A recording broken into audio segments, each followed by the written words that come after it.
we have an extraordinary attitude to the new members of human society. Instead of saying frankly to children, "How do you do? Welcome to the human race. We are playing a game, and we are playing by the following rules. We want to tell you the rules so you'll know your way around. And when you've understood what rules we're playing by, you may be able to invent better ones when you get older." But instead, we still retain an attitude to the child that he is on probation. He's not a human being. He's a candidate for humanity. And therefore, to preserve the role of parent or to preserve the role of teacher, you have to do what they do in the Arthur Mary School of Dancing, which is that they string you out. They don't tell you all the story about dancing, because if they tell you, you'll learn in a few weeks and go away. And you'll know it, but instead, they want to keep you on. And in just this way, we have a whole system of preparation of the child for life, which always is preparation and never actually gets there. In other words, we have a system of schooling that starts with grades, and we get this little creature into the thing with a kind of "come on, kitty, kitty, kitty," and we get it always preparing for something that's going to happen. So you go into nursery school in preparation for kindergarten. You go to kindergarten as preparation for first grade, and then you go up the grades till you get to high school. And then comes a time when maybe if we can get you fascinated enough with the system, you go to college. And then when you go to college, if you're smart, you get into graduate school and stay a perpetual student and go back to being a professor and just go round and round in the system. But ordinarily, they don't encourage quite that. They want you to graduate from graduate school or after graduation.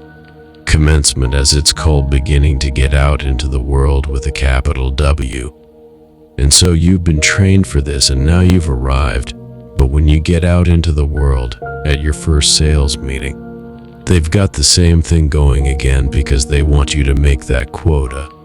And if you do make it, they give you a higher quota and come along about 45 years of age, maybe you're vice president.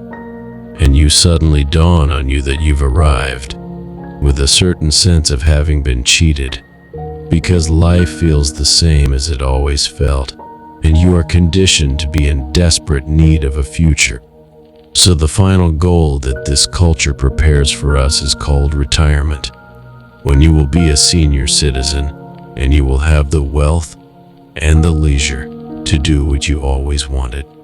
But you will at the same time have impotence, false teeth, and no energy. So the whole thing from beginning to end is a hoax. You are involved very by and large in a very strange business system which divides your day into work and play.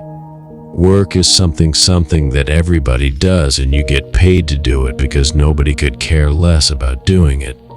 In other words, it is so abominable and boring that you can get paid for doing it. And the object of doing this is to make money.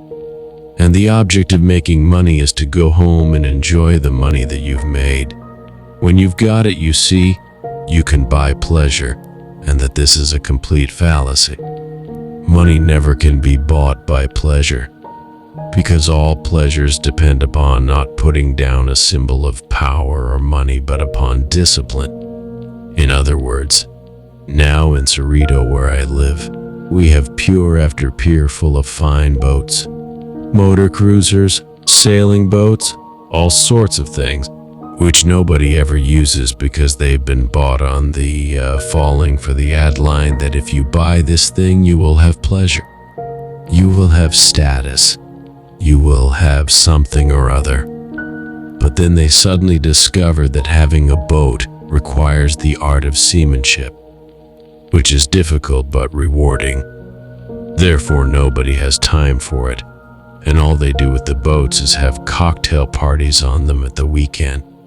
And in myriads of ways, you go home, you were the wealthiest people in the world, and you would think that having earned your money, You would have a great banquet and an orgy and so on.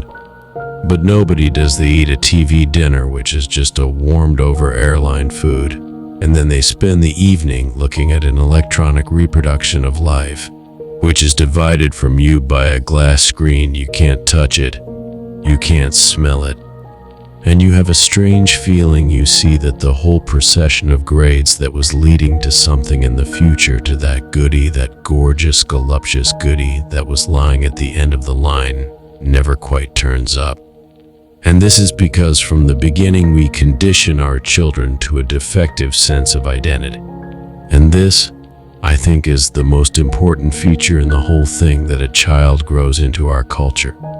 And this is not only Western culture, it's equally true in Japan.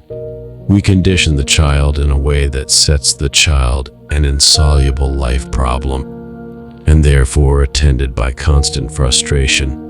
And as a result, this problem is insoluble. It is perpetually postponed to the future, so that one is educated to live in the future, and one is not ever educated to live today. Now, I'm not saying that you know the philosophy of carpe diem. Let us drink today, for tomorrow we die, and not make any plans. What I am saying is that making plans for the future is of use only to people who are capable of living completely in the present. Because when you make plans for the future, and they mature, if you can't live in the present, you are not able to enjoy the future for which you have planned. Because you will have in you a kind of syndrome whereby happiness consists of promises, and not directed in immediate realizations. So long as you feel that tomorrow it will come. You see, on a dollar bill it always says promise to pay.